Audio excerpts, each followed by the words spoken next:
A noite estava escura e densa de neblina enquanto eu corria pela estrada de cascalho procurando meu marido. Corria em trotadas, aproveitando todas as oportunidades para me esconder nos tufos de grama alta ao longo do caminho. O cascalho estalou sob meus pés e rezei para que meus passos não me denunciassem. Desde que nos casamos, há uma década, meu marido criou o hábito mensal de simplesmente sair no meio da noite. Ele espera até achar que estou dormindo, joga as cobertas e sai do quarto na ponta dos pés. Mas eu sempre acordo.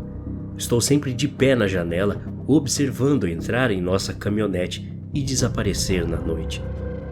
Uma ou duas vezes reuni coragem suficiente para perguntar para onde ele vai, mas ele não deixou transparecer. Apenas disse que gosta do ar da meia-noite e da clareza de seus pensamentos quando está dirigindo. Eu tenho suspeitado do pior, mas depois de ouvir as mesmas respostas ano após ano, parei de perguntar. Não há muito que eu possa fazer de qualquer maneira. Só temos uma caminhonete em nossa vila e nunca aprendi a dirigir. Eu pedi para ele me ensinar, mas se recusou. Não ocupe sua cabecinha com isso, ele dizia, até eu eventualmente desistir da ideia completamente.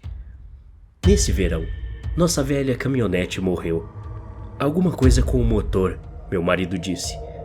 Fez seus últimos barulhos quando estávamos voltando da cidade grande para casa. Nossa fazenda pode não ter muita infraestrutura, mas certamente somos afortunados em termos de terra e plantio. Nós, mulheres aqui da vila, passamos a maior parte de nossos dias trabalhando no campo e tagarelando.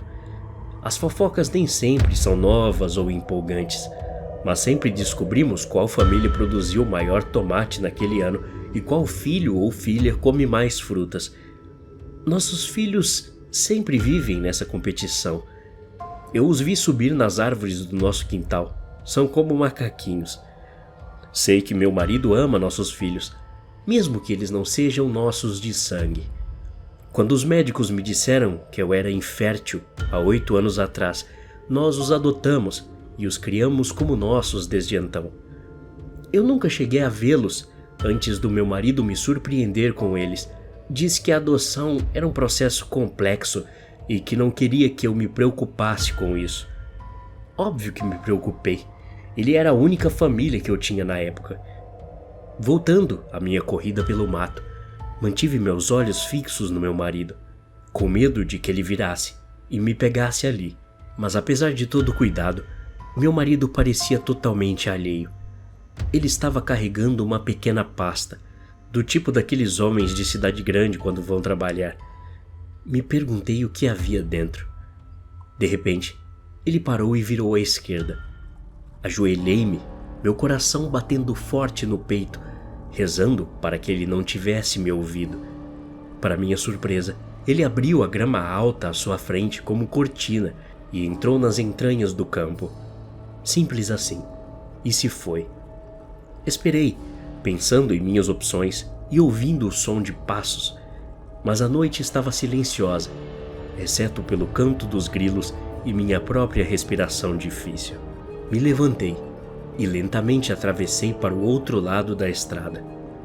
Ele tinha me ouvido atrás dele? E se ele tivesse se escondendo esperando que eu o encontrasse? Respirei fundo e entrei na mesma grama que o engoliu momentos atrás. Até fechei os olhos, sem vontade de enfrentar as consequências inevitáveis de minhas ações. Mas ele não estava lá. O campo sussurrava e os grilos cantavam, e não havia sinal do meu marido. Abri os olhos e encontrei um caminho longo e estreito, cercado por uma grama de cada lado e pegadas na lama abaixo. Segui as pegadas, as folhas da grama roçando meu rosto e meu coração batendo em meus ouvidos. Não havia nenhum lugar que eu pudesse me esconder ali. E se meu marido decidisse voltar? Corri pelo caminho batido até chegar ao seu fim. Não havia mais para onde ir, mas um som farfalhante, vindo de trás da espessa parede de grama na minha frente, me disse que eu estava no lugar certo. Abri mais uma vez a cortina de grama muito ligeiramente e espiei. No meio do campo havia uma pequena clareira, não maior que o nosso quintal. Estava coberto de mato e bagunçado. Parecia estar cheio de pedras de diferentes formas e tamanhos, alinhadas de forma semi-organizada em fileiras paralelas. Havia algo escrito em algumas delas, mas as letras eram tão pequenas e desbotadas que eu não conseguia entender o que diziam. Meu estômago embrulhou quando meu marido saiu de trás de um arbusto carregando uma pá e uma corda. Saltei para trás e cobri minha boca, não confiando em mim mesma para ficar quieta. Eu não podia deixá-lo me ver agora, não antes de eu descobrir o que ele estava fazendo. Observei enquanto ele enfiava a pá no chão e começava a cavar. Ele fez isso rapidamente e sem esforço. Ficou claro para mim que não era a primeira vez que fazia isso. Demorou um pouco, fiquei até meio sonolenta. Foi quando a ponta da pá bateu em algo duro. Fiquei alerta. Era tesouro? Ficaríamos ricos? Mas antes que eu tivesse tempo de imaginar as coisas que compraria com esse tesouro, meu marido desapareceu dentro do buraco. Ele entrou lá e ficou por um bom tempo. Comecei a me preocupar por não tê-lo visto sair. O pensamento por si só me fez suar frio. Ele então ressurgiu eventualmente, pegando a corda do chão e jogando uma ponta no buraco. O que diabos ele estava fazendo? Meus olhos quase saltaram das órbitas quando vi a corda subir, como se algo a tivesse puxando do outro lado. Eu podia ver meu marido se esforçando e se inclinando para trás, enquanto a corda se contorcia e puxava para trás. "Vamos!" ele grunhiu. "Vamos!" O que vi depois ficará para sempre gravado no meu cérebro. Não era um tesouro, era uma pessoa. Mesmo na luz fraca da lua, eu podia ver. Pedaços de carne daquele corpo que faltavam revelavam seus ossos salientes, e os fios de cabelo restantes em sua cabeça eram uma bagunça despenteada. Metade de seu rosto estava faltando e a outra metade parecia ter sido derretida com ácido. O corpo subiu rigidamente, como se estivesse passado anos ali. O suor caía pela minha testa e escorria pelas minhas têmporas. Eu me perguntei se deveria correr. Não havia ninguém que pudesse me ajudar, ninguém acreditaria em mim. Além do mais, eu não conseguia nem dirigir. Ao dar o último passo para fora do buraco, a coisa criou vida e caiu de joelhos, seus ossos cedendo. Meu marido correu, segurou-a pelas axilas e a guiou lentamente para o espaço que havia preparado no chão. Observei enquanto ele abria sua pasta e tirava vários recipientes, arrumando-os cuidadosamente ao seu lado. Ser descoberta nessa fase seria uma má ideia, especialmente porque agora não era apenas meu marido. Aquela coisa parecia estar viva e bem, embora eu não tivesse certeza sobre sua capacidade de ouvir. Continuei olhando para trás, enquanto me arrastava pelo estreito caminho de grama, apenas dando um suspiro de alívio quando cheguei à estrada principal. Ele não me encontraria ali. Não precisei me preocupar em fazer barulho enquanto corria em direção à minha fazenda. Eu não tinha ideia do que fazer. Tinha acabado de descobrir meu marido desenterrando um corpo. Era isso que ele fazia toda vez que saía? Minha pele arrepiou enquanto eu corria. Pulei na cama assim que cheguei em casa, ignorando meus joelhos enlameados e minha pele úmida. Eu elaborei um plano. Eu ia esperar até meu marido sair para o trabalho no dia seguinte. Depois que saísse, iria pegar meus filhos e viajar com eles para longe, mesmo que isso significasse pagar centenas por um táxi. Eu certamente não iria arriscar que isso acontecesse novamente. Quando acordei na manhã seguinte, o lado da cama do meu marido já estava vazio. Não tinham o ouvido chegar em casa, muito menos entrar em nosso quarto. No entanto, enquanto descia as escadas, o ouvi falando na cozinha, junto com uma voz feminina. Agarrei o corrimão para me apoiar. Eles me notaram assim que apareci na porta. Meu marido parecia como sempre, exceto pelas olheiras um pouco mais escuras sob seus olhos. Ao lado dele estava uma mulher que eu nunca tinha visto antes.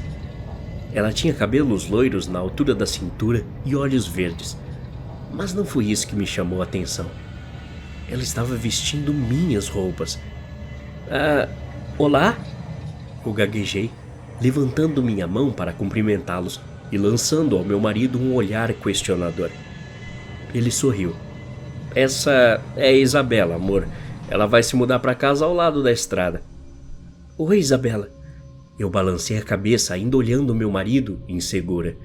Prazer em conhecê-la, ela disse sorrindo e deu um passo à frente estendendo a mão. Ao fazer isso, no entanto, seus joelhos fraquejaram e ela caiu no chão. Meu marido a agarrou bem a tempo. Opa! Ele riu. Cuidado com o bebê. Eu olhei para eles. O bebê? Isabela então falou. Eu tô grávida. O chão parecia oscilar e eu agarrei o balcão da cozinha. Precisamos conversar. Podemos? Perguntei ao meu marido, minha voz quase suplicante. O que foi? Ele perguntou quando entramos no quarto e fechamos a porta. Você tá bem? Está pálida? Engoli seco e disse. Eu sei o que você fez. Ele balançou a cabeça. Não tô entendendo o que você quer dizer, querida. Eu segui você ontem à noite. Falei. Minha voz era apenas um sussurro, mas eu podia sentir a raiva brotando dentro de mim. Eu vi o que você fez. Meu marido ficou em silêncio. Eu tô indo embora, falei a ele. E estou levando as crianças. Elas não podem saber disso. Ainda assim, ele não disse uma palavra. Como você pode fazer algo assim? Nós temos uma família normal, uma vida normal. Ele então começou a falar. Sem isso, essa família não existiria. Eu o encarei, surpresa. O que você quer dizer com isso? Ele então respondeu. Eu dei vida a Isabela. Como fiz com você. Como fiz com nossos filhos. Como eu fiz para todos do cemitério dessa vila. Até a próxima. Obrigado.